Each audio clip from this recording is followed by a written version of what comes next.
promise you, all your questions will be answered. You just have to trust me. Not now, lad. Carlia said it was I promise important. you, all your questions will be answered. You just have to trust me.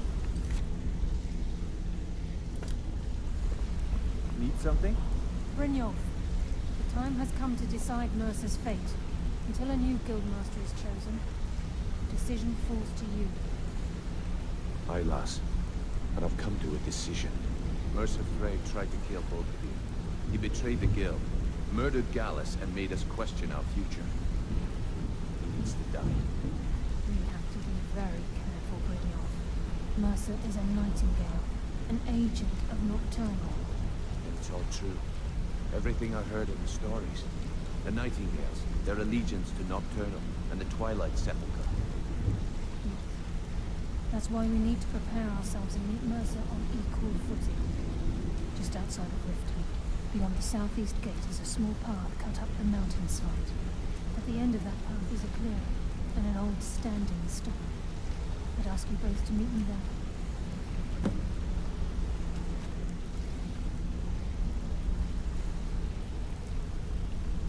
What's going on?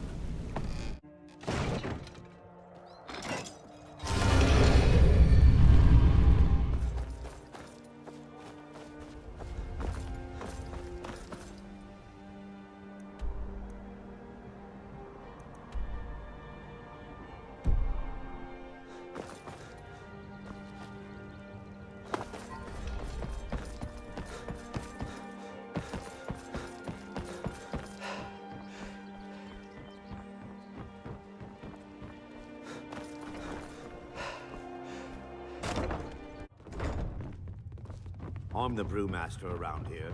What did you want?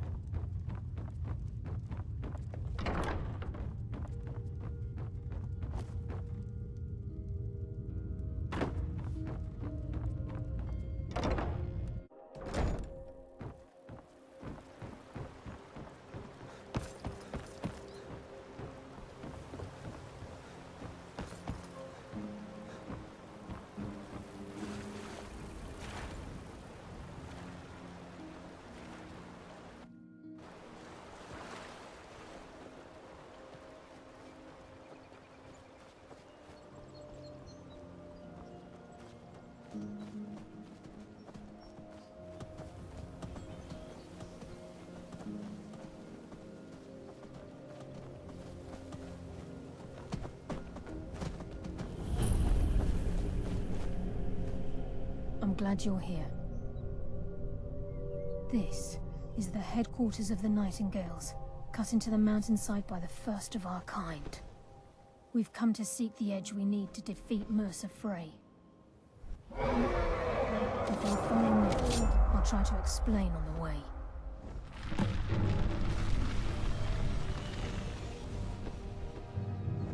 Gallus, Mercer Frey and I were once members of what's known as the Nightingale Trinity. The Trinity disbanded 25 years ago when Mercer Frey betrayed us by slaying Gallus and dumping his body in the ruins of Snowvale Sector. Indirectly. Wait, I hear something. This way.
So this is Nightingale Hall. I heard about this place when I joined the guild, but I never believed it existed. The assumption that the Nightingales were just a myth was seeded within the guild on purpose. It helped divert attention from our true nature. What's wrong, Brynjolf? I can almost hear your brow furrowing. I'm trying to understand why I'm here, lass. I'm no priest, and I'm certainly not religious. Why pick me? This isn't about religion, Brynjolf. It's business.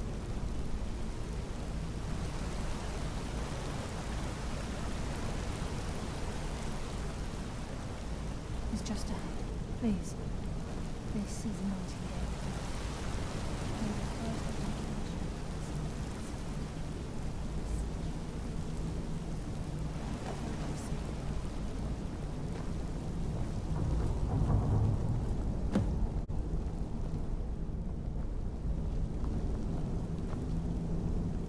I think we should trust the lass and take the deal.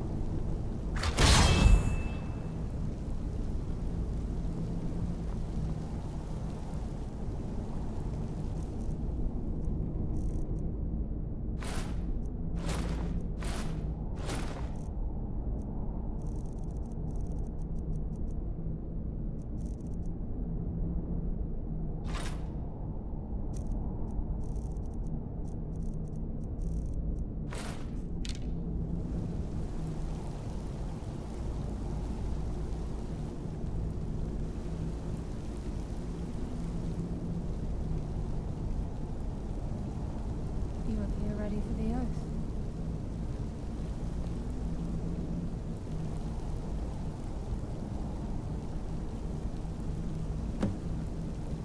This is enough to make your head spin, eh?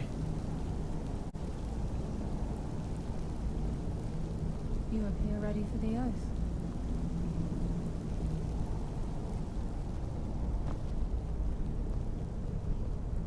You appear ready for the oath. I think we should trust the lass and take the deal. Okay, lass. We've got these get-ups open. Now what?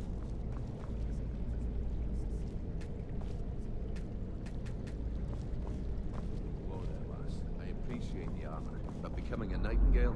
That was never discussed. To hold any hope of defeating Mercer, we must have Nocturnal at our backs. If she's to accept you as one of her own, an arrangement must be struck. What sort of arrangement? I need to know the terms. The terms are quite simple, Brynjolf. Nocturnal will allow you to become a Nightingale and use your abilities for whatever you wish. And in return, both in life and in death, you must serve as a guardian of the Twilight Sepulchre. Aye, there's always a catch. But at this point, I suppose there isn't much to lose. If it means the end of Mercer Frey, you can count me in. What about you? Are you ready to transact the oath with Nocturnal? Good. After I open the gate, please stand on the circle.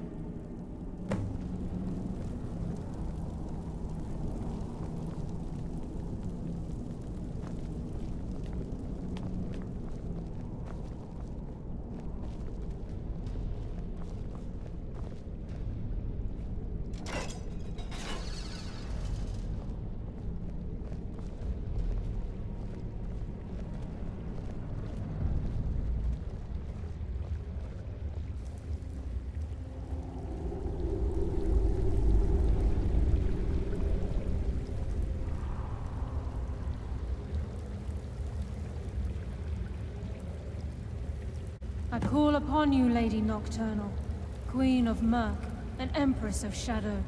Hear my voice. Ah, Carlia. I was wondering when I'd hear from you again. Lose something, did we? My lady, I've come before you to throw myself upon your mercy and to accept responsibility for my failure. You're already mine, Carlia. Your terms were struck long ago. What could you possibly offer me now? I have two others that wish to transact the oath, to serve you both in life and in death. You surprise me, Carlia. This offer is definitely weighted in my favor. My My appetite for Mercer's demise exceeds my craving for wealth, Your Grace. Revenge. How interesting. Very well. The conditions are acceptable. You may proceed. Lady Nocturnal, we accept your terms. We dedicate ourselves to you as both your avengers and your sentinels. We will honor our agreement in this life and the next until your conditions have been met. Very well. I name your initiates Nightingale, and I restore your status to the same, Carlyle. And in the future, I'd suggest you refrain from disappointing me again.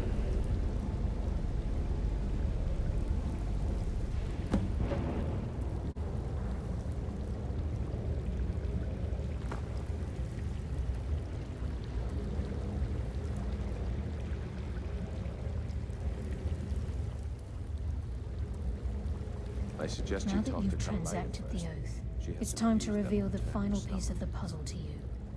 Mercer's true crime. Mercer was able to unlock the Guild's vault without 2 keys because of what he stole from the Twilight Sepulchre. The skeleton key. By doing this, he's compromised our ties to Nocturnal, and in essence, caused our luck to run dry. Well, yes. But the key isn't only restricted to physical barriers. All of us possess untapped abilities, the potential to wield great power securely sealed within our minds. Once you realize the key can access these traits, potential becomes limitless.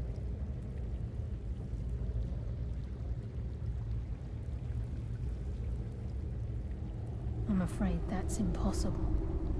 If the key isn't returned to its lock in the Twilight Sepulchre, things will never be the same for the Guild. As time passed, our luck would diminish to the point of non-existence, and whether you know it or not, our uncanny luck defines our trade. Very true. In our line of work, it's quite rare we set out to return a stolen item to its rightful owner. Before we depart, Brynjolf has some business to discuss. I suggest you listen to him. Listen, lad. There's one last piece of business we need to settle before we go after Mercer. The leadership of the Guild.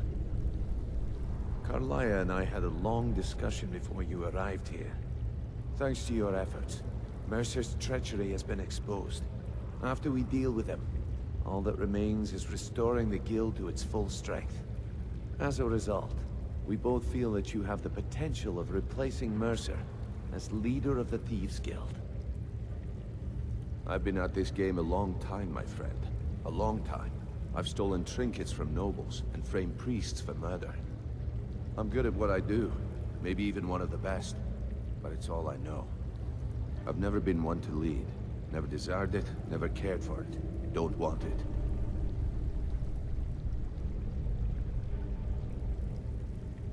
Well, we have a bit of an errand to run before your coronation, so don't get sentimental on me now. Then it's decided. When this is all over and Delvin's contacts assure me that we've regained our footing in Skyrim, we'll handle the details. Until then, we have quite the task ahead. I've been poring over the plans you brought us, and I'm convinced the eyes of the Falmer are in the Dwarven ruins at Erkenthand. Carlyle and I will meet you there. Prepare yourself, lad. This will be a fight to remember.